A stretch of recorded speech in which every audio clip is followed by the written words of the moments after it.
ప్రియమైన వాళ్ళారా, బాగున్నారా? మరి కోసం ధ్యానించుకుందాం. నేను పిల్లవాడినై ఉన్నప్పుడు పిల్లవాని వలె మాట్లాడుతుని, పిల్లవాని వలె తలంచితిని, పిల్లవాని వలె యోచించుతిని. ఇప్పుడు పెద్దవాడినై పిల్లవాని చేష్టలు మానివేసితిని.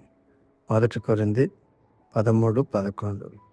మనం ప్రభువైన యేసుక్రీస్తు వారి యందు విశ్వాసం ఉంచి ఆయనను సొంత రక్షకునిగా అంగీకరించుట ద్వారా మొదటిగా దేవుని పిల్లలమయ్యాం.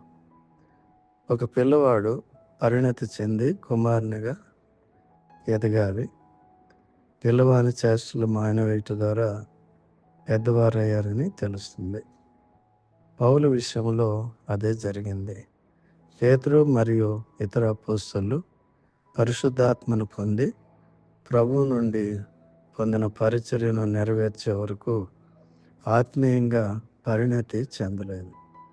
పేతురు ఇప్పుడు ఈ విధంగా రాశాడు: ప్రభు దయాళుడని మీరు రుచి చూచి ఉన్న యెడల సమస్తమైన దుష్టత్వమును, సమస్తమైన కపటమును, వేషధారణను, అసూయను, సమస్త దూషణ మాటలను మాని క్రొత్తగా జన్మించిన శిశువులను పోలిన వారే నిర్మలమైన వాక్యమును పాల వలన రక్షణ విషయంలో ఎదుగు నిమిత్తము ఆ పాలను అపేక్షించుడి.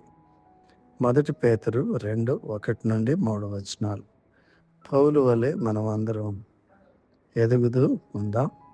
పిల్ల చేష్టలు మానివేద్దాం. దేవుడు ఆ విధంగా మిమ్మల్ని అందరిని దీవించి వర్ధిల్లింపచేయునుగాక. ఆమేన్.